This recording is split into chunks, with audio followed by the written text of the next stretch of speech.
નમસ્કાર, હું રેશમા અમારા ખાસ કાર્યક્રમ ડે સ્પેશિયલમાં આપનું સ્વાગત કરું છું। અત્યારે આપણે જોઈએ કે આપણા ઘરની અંદર જો બાળકો રમતા હોય તો આપણે તેમને જોઈને બહુ જ ખુશીથી તેમને નિહાળતા હોઈએ છીએ અને એક અલગ જ પ્રકારની આપણને ખુશી દેખાતી હોય છે કે આપણા એ બાળકો આપણા ઘરની અંદર એ બાળકો ફરી રહ્યા છે। રોડ ઉપર જઈએ છીએ ત્યારે આપણે ઘણી વખત આપણને કોઈ નાનકડું બાળક પણ મળી જાય ને તો આપણને એવું થાય કે આની જોડે હું રમી લઉં।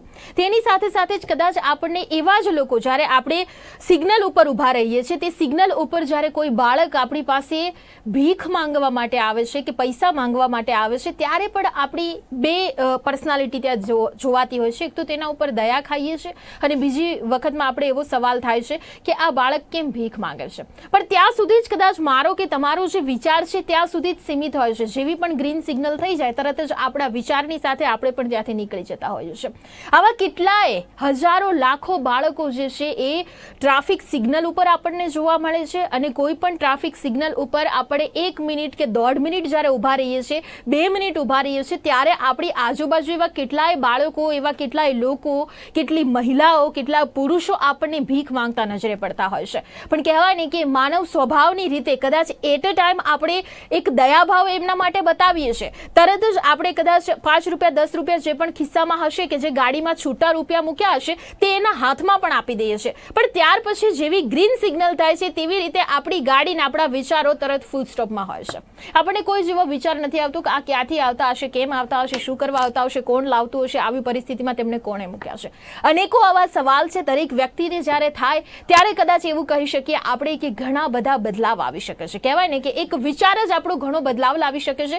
હવે એવી જ વાત અહીંયા ચાઇલ્ડ ટ્રાફિકિંગનો પર્દાફાશ થયો છે ગુજરાતની અંદર। બિહારથી ગુજરાતમાં બાળ મજૂરો લાવવામાં આવતા હતા ત્યારે સીઆઈડી ક્રાઇમે ઓપરેશન પાર પાડી 32 બાળકોને છોડાવ્યા છે। આર્થિક તંગીને કારણે દલાલો મારફત બાળકો મોકલાતા હોવાનું પણ અહીંયા તારણ છે।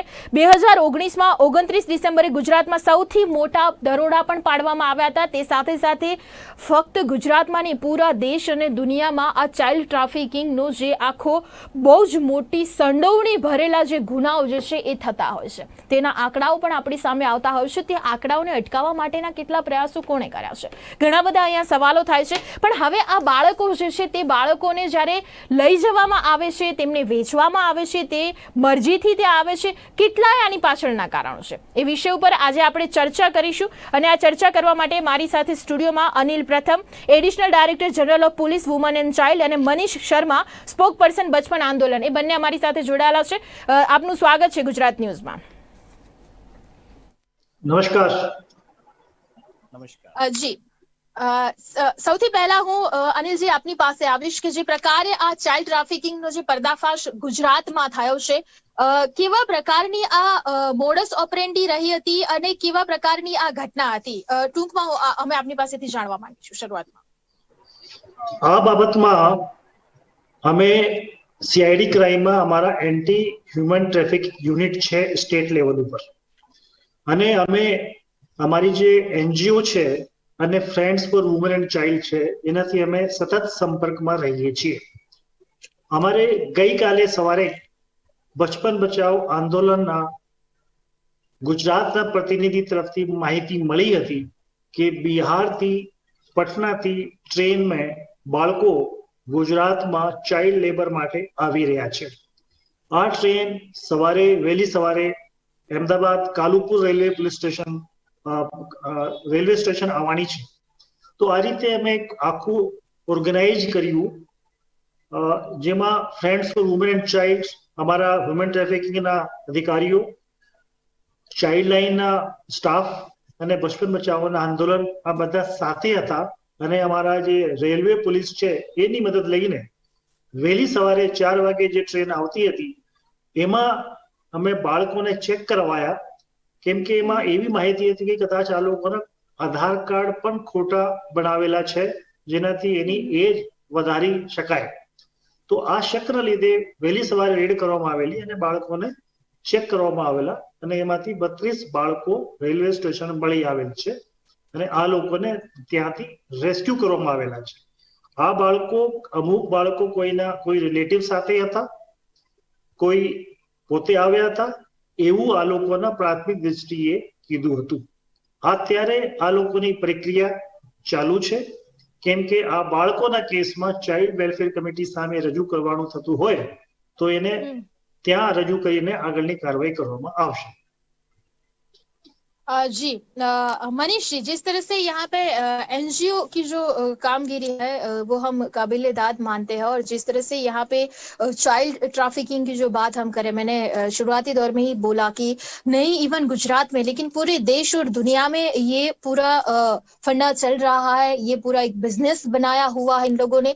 किस तरह से यहाँ पे रोका जा सकता है और कौन से काम हम कर सकते हैं? जी देखिए, बिल्कुल सही आपने कहा, सिर्फ एक गुजरात की बात नहीं है, ये पूरे देश में एक तरह से ऑर्गेनाइज क्राइम की तरह ये काम कर रहा है। जब लॉकडाउन स्टार्ट हुआ था, मैं अभी यहाँ से स्टार्ट करूँ, हालांकि ट्रैफिकिंग तो चल रहा है बहुत सालों से, हम लोग इस पर काम भी कर रहे हैं, लेकिन लॉकडाउन के दौरान हमारे पास एक पुख्ता जानकारी थी कि जो ट्रैफिकर्स हैं वो काफ़ी एक्टिव हो गए हैं। उन्हें पता था कि इस वक्त जो है बहुत ज़्यादा प्रॉब्लम है फैमिली के साथ, तो उन्होंने उनको एडवांसेस देना शुरू किया और इस बात के लिए तैयार करना शुरू किया कि जैसे ही लॉकडाउन खुलेगा और सिचुएशन थोड़ी सी नॉर्मल होगी और बस वगैरह स्टार्ट होगी तो हम आपको अच्छा काम दिलाएंगे, अच्छा पैसा देंगे। इस तरीके से वो बहलाते फुसलाते हैं। अभी जैसे ही थोड़ा सा मूवमेंट स्टार्ट हुआ बसेस का, ट्रेन का, तो इन्होंने बच्चों को लाना शुरू किया ट्रैफिकिंग करके। हमारे लोग बराबर नज़र रख रहे थे। कल जैसा कि सर ने अभी बताया, ये इन्फॉर्मेशन हमारे पास आई कि बिहार से इस ट्रेन में गए। मैं बड़ा धन्यवाद दूंगा प्रथम सर का, अनिल जी ने जब भी हमने इनको रिक्वेस्ट किया और इनका पूरा सहयोग मिला है, चाहे वो सूरत का बहुत बड़ा एक रेस्क्यू ऑपरेशन रहा हो या जयपुर के रेस्क्यू ऑपरेशन रहे हो, तो इस तरीके से इन्फॉर्मेशन दिया गया। लेकिन चलिए यहाँ तो हो गया। अभी हाँ, मैं अगर डेटा की बात करूँ, आंकड़ों में मैं जाऊँ, तो लॉकडाउन स्टार्ट होने से अब तक बचपन बचाओ आंदोलन ने अलग अलग प्रदेश की तमाम anti human trafficking unit, police और प्रशासन के साथ मिलकर के लगभग 1000 बच्चे रेस्क्यू कराए। अपने आप में बहुत बड़ा नंबर है इतने शॉर्ट नोटिस में, कम समय में। हम लोग, हमारी टीम बराबर पुलिस और एएसटीयू के साथ मिलकर के चेकिंग अभियान चला रही है। इसमें बसों की को हम लोग सर्च कर रहे हैं, पुलिस के साथ मिलकर के ट्रेन को सर्च कर रहे हैं और रोज हर ट्रेन में या बस में बच्चे देखे जा रहे हैं। जब बराबर रेस्क्यू ऑपरेशन होने लगा तो देखिए, मुझे लगता है ट्रैफिकर्स हमसे या कानून व्यवस्था के जो अधिकारी हैं, जितने भी लॉ इन्फोर्समेंट एजेंसीज के अधिकारी हैं, उनसे 2 कदम आगे का सोचने की कोशिश करते हैं अपनी जान बचाने के लिए। तो अब इन्होंने क्या किया, थोड़ा सा अपनी स्ट्रेटेजी चेंज करी। पहले जो 20-20, 30-30 के ग्रुप में ला रहे थे, अब वो 1 या 2 या 3 के ग्रुप में ला रहे हैं। ट्रेन में अलग अलग डिब्बे में बिठा रहे हैं, कई बार पेरेंट्स को साथ में लेके आ रहे हैं, फेक आधार कार्ड बना करके ला रहे हैं ताकि पकड़े ना जाएं। पर बहुत अच्छे ऑफिसर्स जैसे अनिल प्रथम साहब, ऐसे और ऑफिसर्स जब हमको मिल जाते हैं तो ऑपरेशन सक्सेस हो जाता है। और मैंने आपको बताया कि लगभग 1000 बच्चे रेस्क्यू हो चुके हैं। अब हमारे लिए एक बड़ा चैलेंज है जिसपे हम लोग लगे हुए हैं कि इनका रिहेबिलिटेशन हो, प्रॉपर रिहेबिलिटेशन हो इन बच्चों का। तो इसमें हम काम जारी है। जी અનિલજી, જે પ્રકારે આપણે જોઈએ કે ચાઇલ્ડ ટ્રાફિકિંગનું પ્રમાણ જે છે એ કદાચ એવું કહી શકાય આપણે કે બહાર જે આંકડાઓ આવે છે તેનાથી પણ વધારે ભયાનક રીતે ચાલી રહ્યું છે। આ કેવા પ્રકારની મોડસ ઓપરેન્ડી હોય છે? આપની જે વાત છે આ એકદમ સાચી છે કે જે આંકડાઓ છે પોલીસ પાસે, દાખલા તરીકે હું આપને એક્ઝામ્પલ આપું, છેલ્લા 3 વર્ષના 2017, 18 અને 19 મારી પાસે ઓફિશિયલી ફક્ત 15 કેસો છે ટ્રાફિકિંગના, રિયલ ટ્રાફિકિંગ। એમાં અમે મોર દેન 36 જે વિક્ટિમ્સ છે એને રેસ્ક્યુ કર્યું છે અને 66 ઓફેન્ડર છે એને અરેસ્ટ કર્યું છે। પણ હકીકતમાં જોઈએ તો આપ બહાર જાઓ, કોઈ પણ જગ્યાએ જવાનું થાય, જે રીતે રેશમા મેડમે કીધું કે દરેક જગ્યાએ બેગિંગ માટે એક બાળક, એની મધર અને ગ્રુપ ફરતા હોય છે, એટલા જગ્યાઓ છે। અમુક જગ્યાએ ચાઇલ્ડ લેબર આ લોકો કરતા હોય છે અને ઇવન જે પ્રોસ્ટિટ્યુશનના જે રેકેટ છે આ પણ બહુ નવા તરીકેથી અત્યારે ચાલતા હોય છે। મોટાભાગે અમને આ જ ખબર છે કે વેસ્ટ બંગાળથી અથવા બિહાર બાજુથી છોકરી આવે છે, પણ અત્યારે નવા એસ્કોર્ટ સિસ્ટમ અને બીજું સ્પા સિસ્ટમ, એમાં પણ કંઈ પ્રોસ્ટિટ્યુશનના રેકેટ ચાલતું હોય છે। પ્રોસ્ટિટ્યુશન અને ટ્રાફિકિંગ આ બંને ઇન્ટરકનેક્ટેડ છે, આ પણ અમારે જોવાનું છે।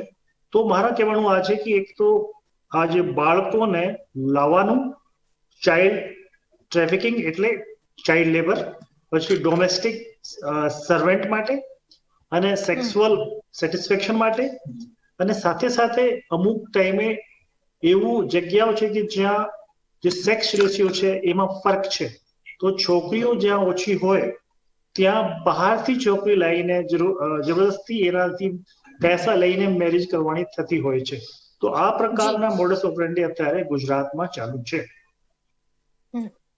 जी मनीष जी, जिस तरह से हम देखते हैं कि बहुत सारे ऐसे रीजन यहाँ पे जो देखे जाएंगे, और जिस तरह से आपने बताया कि लॉकडाउन में यहाँ पे ज्यादा एक्टिव हुए, जिस तरह से चाइल्ड ट्रैफिकिंग में जो लोग हैं और जो काम कर रहे हैं, हम ऐसा मान सकते हैं कि लॉकडाउन में जिस तरह से सबको इकोनॉमिकल ब्रेकडाउन मिला है और सभी लोगों का जो भी कामकाज है वो इतना ज्यादा नहीं चला, ज्यादा तौर पर यहाँ पे कौन से कारण हमें जानने को मिलते हैं कि जिसे बच्चे को उठाते हैं या फिर बच्चे को माँ बाप बेच डालते हैं, पैसे लेते हैं उसके बदले में, ये सब चीजें किस तरह से चलती है, और कौन सी बातें ऐसी है कि जहाँ पे ये कारण भी हो सकता है जिसकी वजह से ये चाइल्ड ट्रैफिकिंग को इतना बढ़ावा मिलता है? देखिए, आर्थिक तो एक कारण है ही, इसको कोई मना नहीं कर सकता, लेकिन सवाल ये है कि अगर गरीबी है किसी परिवार में तो उसका खामियाजा बच्चा क्यों भुगते? ये माँ बाप की जिम्मेदारी है, बच्चों का पालन पोषण करे सरकार की जिम्मेदारी है, समाज की जिम्मेदारी है। एक बच्चे का अगर आपने बचपन छीन लिया, उसको हम कभी नहीं लौटा सकते, उसकी कभी भी भरपूर्ति हम नहीं कर सकते, क्षतिपूर्ति उसकी नहीं कर सकते। अभी चूंकि स्कूलों की स्थिति ठीक नहीं है, अदरवाइज अगर हर एक बच्चा स्कूलों में दाखिला करा दिया जाए, उसको एक अच्छी एजुकेशन वहां मिले, आंगनबाड़ी की व्यवस्थाएं ठीक हो, उनको पौष्टिक आहार मिले, और माँ बाप को अगर कम से कम, बहुत सारी रिसर्च ये बताती है मैडम कि अगर 100 दिन का भी रोजगार मिल जाता है अगर ईमानदारी से किसी पेरेंट्स को, तो उसके घर में गरीबी नहीं रहेगी। अब चूंकि बच्चों को हम काम पे क्यों लगाते हैं, इसके कारण जानना जरूरी है।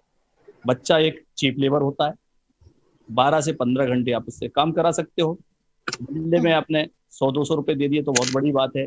छोटू के नाम पे कि बच्चा तो अभी काम सीख रहा है जी, छोटू है, आप कई साल उसका एक्सप्लॉयटेशन करते रहते हो। आपने उसका बचपन छीन लिया, आपने उसकी एजुकेशन छीन ली, आप एक अच्छे भारत की कल्पना कैसे कर सकते हो? अगर हमारा ज्यादातर बच्चे अनपढ़ होंगे, बचपन से काम करेंगे, होंगे, तमाम तरह की बीमारियां भी होंगी और अनपढ़ तो रह ही जाएंगे वो। तो ये चीजें हैं। इसमें देखिए, बहुत बड़ा इंपॉर्टेंट रोल मैं कहूँ तो वो पंचायती राज व्यवस्था का होना चाहिए। पंचायत अगर हमारी सशक्त है, वहाँ के पंच, सरपंच, वार्ड मेंबर अपने यहाँ नजर रखेंगे कौन कौन सा बच्चा मेरे गांव से गायब हो रहा है और कौन से लोग हैं जो इसको बहला फुसला कर ले जा रहे हैं। एक एक्ट में है कि माइग्रेंट रजिस्टर होना चाहिए पंचायतों में, कई जगह वो नहीं हो रहा है, अदरवाइज आपके पास पूरा रिकॉर्ड होगा उन बच्चों का, वो नहीं हो रहा है। विजिलेंस कमेटी बनाने की बात है, विलेज लेवल पर चाइल्ड प्रोटेक्शन कमेटी बनाने की बात की गई है एक्ट में, वो पूरी तरफ से या तो फंक्शन नहीं है, फंक्शन है तो कहीं एक्टिव नहीं है, बहुत सारे उनमें लैकुना देखने को आ रहे हैं। अगर पंचायतें अपनी सशक्त हो जाएं और एंटी ह्यूमन ट्रैफिकिंग यूनिट, अगर चलिए पंचायत से बच्चा निकल जाता है और कहीं इंफॉर्मेशन मिलती है और ESTU उस पर तुरंत कार्रवाई कर लेते हैं, इसको रोका जा सकता है। और इन सब चीजों से पहले लेकिन जो बड़ी बात है वो है प्रिवेंशन मोड की बात है। देखिए, ये सारी चीजें तो आएंगी ट्रैफिकिंग होने के बाद, जब बच्चा निकल गया, तो उसके पहले रोका कैसे जाए उन बच्चों को, जिसपे मैं आपसे बात कर रहा था कि उनके माँ बाप को अगर रोजगार मिल जाता है, बच्चों के स्कूलों में एडमिशन मिल जाता है, और सरकारें इसको लेकर के एक कैंपेन चलाएं, ड्राइव चलाएं। अभी हम लोगों ने बिहार के लगभग 1000 गाँव को सिलेक्ट किया है और एक हमने लिया उसका नाम मुक्ति कारवा। पहले भी हम लोगों ने एक मुक्ति कारवा अभियान चलाया है बिहार और झारखंड में, अभी भी हम लोगों ने आज से ही सेकंड फेज लॉन्च किया उसका। तो करीब 100 लोग हमारे ऐसे सर्वाइवर्स लीडर जो कभी चाइल्ड लेबर, आज हम लोगों ने उनको पढ़ा लिखा दिया, अपने यहाँ जो है उनको जॉब दे दिया है। अब वो गांव जाकर के साइकिल से अलग जगा रहे हैं इसके खिलाफ कि भाई ट्रैफिकिंग नहीं होनी चाहिए, बच्चों को पढ़ानी चाहिए। तो अगर कोई एक संस्था कर सकती है तो सरकारों के पास तो हर तरीके के संसाधन ज्यादा मात्रा में होते हैं, बड़ी, चाहे वो किसी भी तरीके का हो, ह्यूमन रिसोर्स की बात करो या पैसे की बात करो, सरकारें अगर दृढ़ इच्छा शक्ति कर लेती हैं इसको लेकर के, तो बहुत दूर नहीं कि हम इस बुराई को खत्म कर सकते हैं। जी। જી અનિલજી, અહીંયા પૂછવાનું મને એવું થાય કે અહીંયા ખાસ જ્યારે આ પ્રકારની કાર્યવાહી ચાલતી હોય છે ત્યારે ખાસ કોઈ સ્પેશિયલ ટીમ અહીંયા અરેન્જ કરવામાં આવી છે કે એનજીઓ માંથી જ કેમ હંમેશા એનજીઓ તરફથી હેલ્પ મળે છે, નો ડાઉટ, પણ અહીંયા પોલીસ ડિપાર્ટમેન્ટ તરફથી કે પછી વુમન એન્ડ ચાઇલ્ડ તરફથી આવા પ્રકારની કોઈ ટીમ અહીંયા તૈયાર હોય છે કે જે હંમેશા આ બધી બાબતોનું ધ્યાન રાખે કે કોઈ પણ એવી જો કોઈ પણ જેવી ઘટના બને છે કે કોઈ પણ જગ્યાએ હરકતમાં આવે છે તો કોઈ ખ્યાલ આવે એવા પ્રકારની ખાસ ટીમની કોઈ વ્યવસ્થા છે ખરી? જે રીતે અત્યારે મનીષ શર્માજીએ કીધું, ગુજરાતમાં સ્ટેટ લેવલ ઉપર એન્ટી હ્યુમન ટ્રાફિકિંગ યુનિટ છે.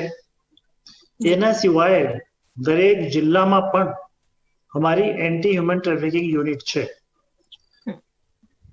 એના સાથે દરેક જિલ્લામાં ડિસ્ટ્રિક્ટ ચાઇલ્ડ પ્રોટેક્શન યુનિટ અને સ્ટેટ લેવલ ઉપર સ્ટેટ પ્રોટેક્શન સોસાયટી, જે social justice and empowerment department હેઠળ કામ કરે છે.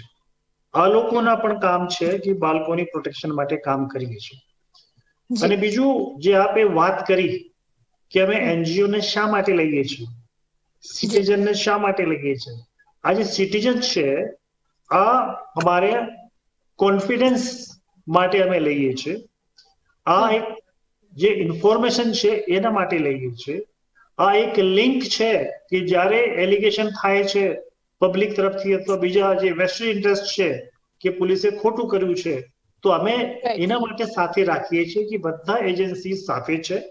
અને આ જે કામ છે આ પ્યોરલી પોલીસ કામ નથી, આ એક સોશિયલ વર્ક જેવા છે. રેસ્ક્યુ કરવાનું, બાળકોને રિહેબિલિટેટ કરવાનું. એટલા માટે અમે friends of woman and child જે સિવિલ સિટીઝન્સ છે અને એનજીઓ લાઈક બચપન બચાવ આંદોલન અને ચાઇલ્ડ એની અમે મદદ લઈએ છીએ. અને જે ડિસ્ટ્રિક્ટ ચાઇલ્ડ પ્રોટેક્શન યુનિટ છે જે જાણકાર છે, આ લોકો જાણકાર છે કાયદાઓના કે કઈ કલમ લાગવી જોઈએ, તો આ બધાની અમે મદદ લઈએ છીએ. અને આપને જાણ કરી દઉં કે અમારે સ્ટેટ લેવલ ઉપર બધા જે કન્સર્ન ડિપાર્ટમેન્ટ છે, લેબર ડિપાર્ટમેન્ટના પણ બહુ મોટા કામ એમાં હોય છે. બેસિક જવાબદારી લેબર ડિપાર્ટમેન્ટની છે કે ભાઈ આ ચાઇલ્ડ લેબર કરતું હોય તો લેબર ડિપાર્ટમેન્ટના ચાર્ટર છે કે આ લોકો અવેરનેસ કરે કે જે રિસીવર છે આ ઇન્ડસ્ટ્રી છે, ફેક્ટરી છે, તો આ લોકો પોતે એલર્ટ થવા જોઈએ કે અમે નથી લેવાનું ચાઇલ્ડ લેબરને. તો એક અમે આ લોકોને પણ અમે કહીએ છીએ, લખીએ છીએ અને ઇન્સ્ટ્રક્ટ કરીએ છીએ. આ લોકો કરતા હોય છે. અને સાથે સાથે અમારા જે લોકલ પોલીસ છે જ્યાં અમે જરૂર પડતી હોય એની પણ મદદ લઈએ છીએ, પણ અમે આને છેલ્લે મદદ લઈએ છીએ. જી અનિલજી, હું આપને જ પૂછવા માંગીશ ફરીથી કે જે પ્રકારે આ કાર્યવાહી કરવામાં આવે છે તેમાં અહીંયા પ્રિકોશનની શું જરૂરત છે? અવેરનેસ માટે કોઈ ખાસ કાર્યક્રમોની જરૂરત આપને લાગી રહી છે? કારણ કે અત્યારે આપણે જેવી રીતના શરૂઆતથી જ અમે કહેતા આવ્યા છીએ કે ફક્ત ગુજરાતમાં નહીં પૂરા દેશની, ત્યારે તેની વચ્ચે ખાસ આપણે એવું કહી શકીએ ખરા કે અહીંયા અવેરનેસની બહુ વધારે જરૂરત છે કે જેથી લોકો પોતાના બાળકો માટે કે આજુબાજુના લોકો માટે પણ એટલા અવેર રહે. અવેરનેસ સૌથી ઇમ્પોર્ટન્ટ પોઈન્ટ છે આ માટે. અને અવેરનેસ માટે અમે જે કર્યું છે હું એના અમુક દાખલા આપવા માંગુ છું. સૌથી પહેલા આપને ખબર હશે કે જે યુનિસેફ છે આ પણ બાળકોની સેફટી માટે કામ કરે છે. અમે યુનિસેફના સાથે પણ અવેરનેસના પ્રોગ્રામ અમારા પોલીસ અધિકારીઓ માટે કર્યું છે. અમે લેબર ડિપાર્ટમેન્ટ સાથે પણ, લેબર ડિપાર્ટમેન્ટની પણ જવાબદારી હોય, આ લોકોએ પણ અવેરનેસના કેમ્પ ફેક્ટરી માટે કર્યું છે. સાથે સાથે જે પબ્લિક છે, જે સ્ટેક હોલ્ડર છે એના માટે પણ અમે જે સ્ટેટ ચાઇલ્ડ પ્રોટેક્શન સોસાયટી છે સોશિયલ જસ્ટિસ હેઠળ, આ લોકો પણ જે સ્ટેક હોલ્ડર છે એની જાગૃતતા માટે કામ કરે છે. સાથે સાથે અમારા જે પોલીસ વાળા છે પોલીસ સ્ટેશન લેવલ ઉપર, આ લોકોના જે એટીટ્યુડ છે અથવા જે સેન્સિટિવિટી છે, આ લોકોને અમુક ટાઈમ લાગતું હોય કે આ બાળકો વાળા કે જે કેસ છે મારી માટે તો આ કેસ નથી, અમારામાં આ કામ નથી, આ તો બહુ નાના કામ છે, અમારું નથી, એવું એક અમુક ટાઈમે જે મેન્ટેલિટી થતી હતી એમાં બહુ ફેર આવ્યા છે. કેમ કે અમે બહુ આ લોકોની ટ્રેનિંગ કરાવી છે. ઇવન મનીષ શર્માજીના જે સંસ્થા છે એના મારફતે પણ અમે અમારે દરેક જિલ્લાના અધિકારીઓની ટ્રેનિંગ કરાવી છે. અને એના સિવાય પણ જે બીજા એનજીઓ છે, એના સાથે પણ અમે ટ્રેનિંગ કરાવી છે. તો આ એક સતત પ્રક્રિયા પોલીસની સેન્સિટિવિટી વધે એના માટે ગુજરાત પોલીસે છેલ્લા કઈ વર્ષથી કામ કર્યું છે. जी मनीष जी, आपको क्या लगता है कि जिस तरह से अवेयरनेस के कार्यक्रम हो रहे हैं, अनिल जी ने ये बात बताई है, फिर भी जो अंक है वो ज्यादा तौर पर दिखाई दे रहे हैं, और मैंने सबसे पहले जब बोला कि अंक है उससे भी भयानक परिस्थितियां हमें शायद हम लोगों को नहीं पता है, उतने ज्यादा चाइल्ड ट्रैफिकिंग क्या बात हो रही है। यहाँ पे हम ये सोच सकते हैं कि सिर्फ क्या बच्चों को काम करवाने के लिए, कहीं बेचने के लिए, या फिर उनके पास से भीख मंगवाने के लिए और दूसरे काम के लिए ही सिर्फ उनको यूज किया जाता है, और कौन सी यहाँ पे चीजें दिखाई दे रही है? देखिए, लड़कों के मामले में अगर मैं कहूँ तो ज्यादातर केसेस में उनको चाइल्ड लेबर के लिए काम कराने के लिए लाया जाता है जी। लेकिन लड़कियों की जब हम बात करते हैं तो बहुत सारी ट्रैफिकिंग होती है आसाम से, बंगाल से, झारखंड से, उड़ीसा से, छत्तीसगढ़ से।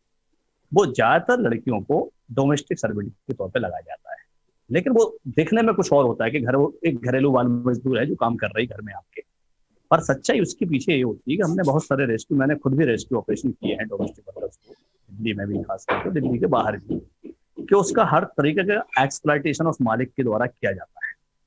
वो एक डोमेस्टिक सर्वेंट्स नहीं होती उसके लिए। मैं ज्यादातर केसेस की बात कर रहा हूँ, सभी केसेस की बात नहीं कर रहा हूँ मैं। कई लोग हालांकि बच्चों से काम कराना तो इलीगल है ही, लेकिन कुछ लोग जो है उसको खाना नहीं देते, एक्चुअली उसको अब्यूज करते हैं, फिजिकली अब्यूज करते हैं, 2-2, 4-4, 6-6 साल तक उसको घर पे नहीं जाने दिया जाता है, माँ बाप से बात नहीं करने दिया जाता है। आप बहुत सारी स्टोरी पढ़ते होंगे, देखते होंगे।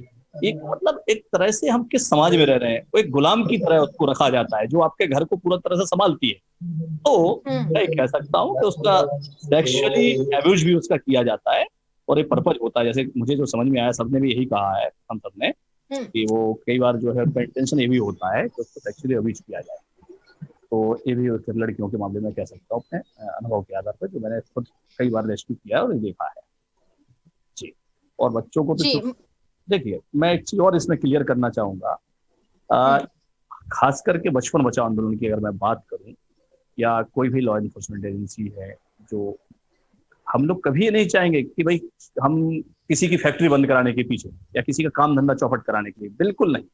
आप अपने काम धंधे को खूब बढ़ाइए, हम चाहते हैं कि आपका काम धंधा खूब आगे बढ़े, पर रिक्वेस्ट सिर्फ इतनी है, मेरा व्यापारी भाइयों से भी ये निवेदन है, और खास करके समाज के सभी तबकों से मैं निवेदन करना चाहता हूँ कि आप सिर्फ चीप लेबर के चक्कर में बच्चों को काम देते हो।